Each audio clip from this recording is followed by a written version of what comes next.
Imagine a single stretch of water, barely 21 miles wide at its narrowest point, that has the power to plunge the entire global economy into darkness overnight. Not a superpower, not a nuclear arsenal, a strait, a corridor of deep blue water wedged between the rugged coastline of Iran to the north and the sun-bleached shores of Oman and the United Arab Emirates to the south. This is the Strait of Hormuz. And every single morning, as the world drinks its coffee, fires up its engines, and flicks on its lights, it has no idea how much it owes to the uninterrupted flow of tankers through this fragile, contested, and perpetually endangered choke point. Every day, roughly 20 million barrels of crude oil pass through these waters. That figure represents nearly 1/5 of the world's entire oil consumption, moving through a lane so narrow that two heavily loaded supertankers, each longer than 4 football fields, must navigate in carefully separated shipping lanes barely 2 miles wide in each direction. It is, without exaggeration, the most consequential strip of ocean on Earth, and the men who control the guns on its northern shore know it. To understand the Strait of Hormuz is to understand why the modern world is not as secure as it pretends to be. The industrial economies of Asia, Japan, South Korea, China, India, are almost entirely dependent on oil that passes through this water. Europe watches nervously from across the globe. The United States, even as it has transformed into a major oil producer itself, maintains a vast naval presence in the Persian Gulf, precisely because the consequences of this strait being closed, even for 72 hours, would trigger fuel shortages, inflation shocks, and economic convulsions felt in every corner of the planet. But here is what the headlines rarely tell you. This waterway has been a geopolitical weapon for over 4 decades.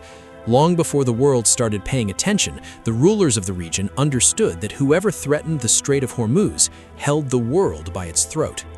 The story begins with the Iranian Revolution of 1979. When Ayatollah Khomeini swept to power and the Shah fled into exile, one of the first strategic calculations made by the new Islamic Republic was deceptively simple. Iran sits on the northern bank of the Strait of Hormuz. Its coastline, its islands, its missile batteries, all of it stares directly down at the jugular vein of the global oil trade.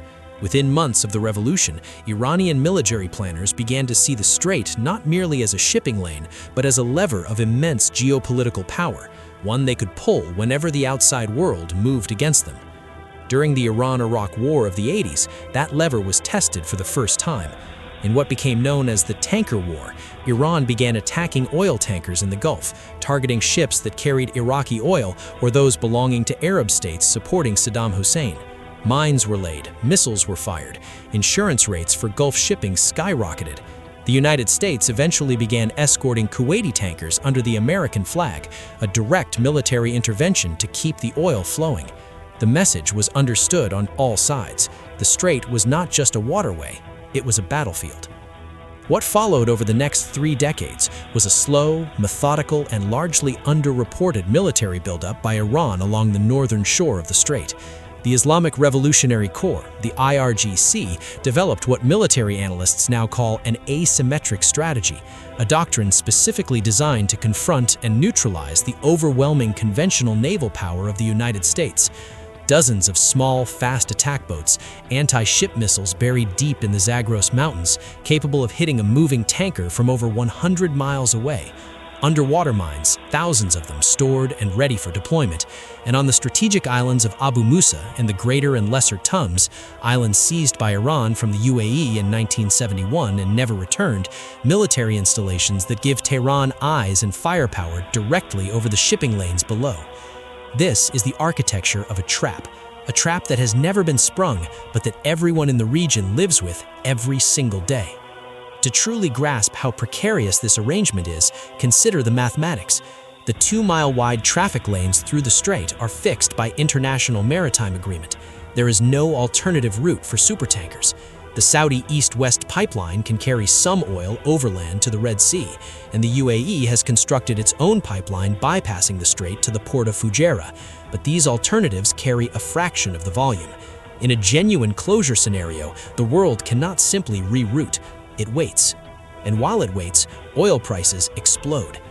During the 2011 and 2012 nuclear standoff between Iran and the West, the IRGC's naval commanders made explicit public threats to close the strait if sanctions continued to tighten around Tehran's economy.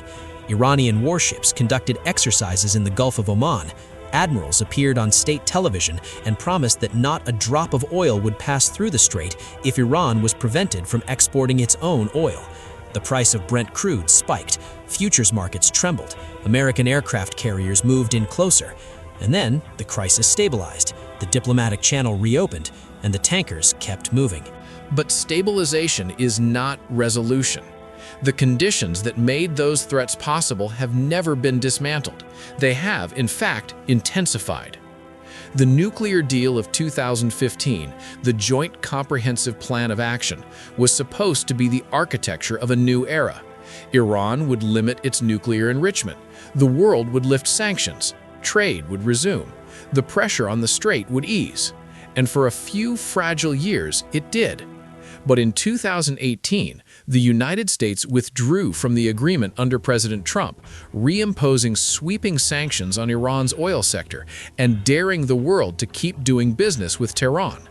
The effect on the strait was immediate and dangerous. By 2019, the Gulf had become a tinderbox. Oil tankers began appearing with holes blown in their hulls in the Gulf of Oman.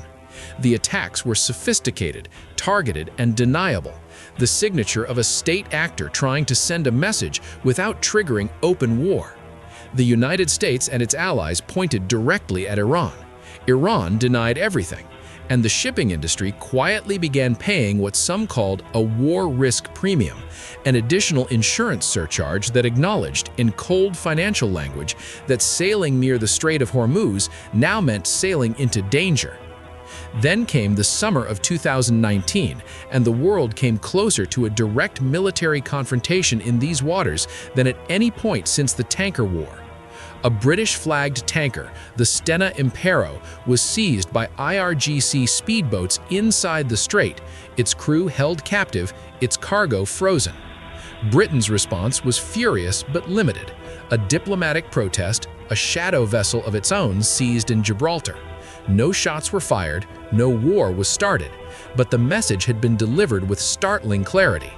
Iran had demonstrated in front of every shipping company and every government on Earth that it could reach out and grab a supertanker in international waters, and there was very little anyone could immediately do about it. This is the hidden truth of the Strait of Hormuz. The West's response to Iranian provocations in these waters has always been calibrated, restrained, and ultimately incomplete, because no one wants to be the party that ignites a war that disrupts the very oil flows they are trying to protect. It is a strategic paradox of extraordinary elegance. Iran's power in the strait derives precisely from the fact that using its full leverage would be mutually destructive, and the threat of that destruction is more valuable than the act itself. Meanwhile, the geopolitical chessboard surrounding the strait has grown more complex with each passing year. China, the world's single largest importer of oil and now the largest buyer of Iranian crude, has every reason to keep the strait open and to ensure that its own economic interests are not held hostage to American-Iranian brinksmanship. In 2021, China and Iran signed a 25-year strategic partnership worth hundreds of billions of dollars, deepening Beijing's entanglement in the Gulf's security calculus in ways that Washington views with deep unease. Russia, despite its vast distance, has aligned itself with Tehran on multiple diplomatic fronts, making Western efforts to pressure Iran through international institutions increasingly difficult. And Saudi Arabia, the Gulf's dominant Sunni power and Iran's most visceral regional rival, sits just across the water, watching, arming, and calculating. The Gulf states themselves have quietly accelerated their own bypass infrastructure. The UAE's Habshan-Fujairah pipeline, which can carry up to 1.5 million barrels per day to the Indian Ocean without touching the strait, represents the most significant physical investment in strait bypass capacity ever built. Saudi Arabia's Petroline crosses the peninsula to the Red Sea. But energy analysts are unequivocal. These pipelines provide cushioning, not a solution. In a real closure, they reduce the shock, they do not prevent it. And this is where the future becomes genuinely alarming. The world is not moving away from this dependency fast enough. Despite decades of rhetoric about energy transition, the global economy still runs on oil. And the vast majority of the oil that fuels Asia's factories, India's booming middle class, and the electric grids of dozens of developing nations passes through this 21-mile channel every single day.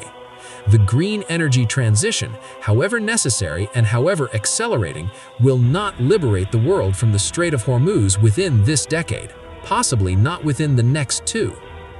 Every future crisis in the Middle East, every escalation between Israel and Iran, every drone strike and counterstrike, every round of sanctions and retaliations carries within it the quiet, dangerous shadow of this waterway. When Iran's nuclear program edges closer to weapons-grade enrichment and the international community debates its options, the strait is always part of the unspoken negotiation. The world cannot afford to push Iran far enough to close it, and Iran knows this. What is perhaps most extraordinary about the Strait of Hormuz is not its strategic importance, which has been understood for decades, but the profound fragility it reveals in the architecture of modern civilization. We have built a global economy of enormous complexity and breathtaking productivity, and then rested its most critical artery on a 21-mile gap between two hostile coastlines. We have allowed the world's most indispensable shipping lane to remain permanently within range of the missiles and mines of a government that has publicly threatened on multiple occasions to seal it shut.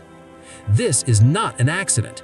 It is a choice, or rather, the accumulated consequence of 100 smaller choices made by governments, corporations, and consumers who valued cheap, abundant energy over geopolitical prudence. The tankers keep moving. The lights stay on. And in the early morning hours along the Iranian coast, the radar screens of the Revolutionary Guard sweep silently across those deep blue waters, watching, waiting, and reminding the world without ever saying a word of just how thin the line truly is between the world we have and the world we could lose. The Strait of Hormuz has never been closed, but the men who can close it are still there, and the world is still not ready for the day they decide the price is worth paying.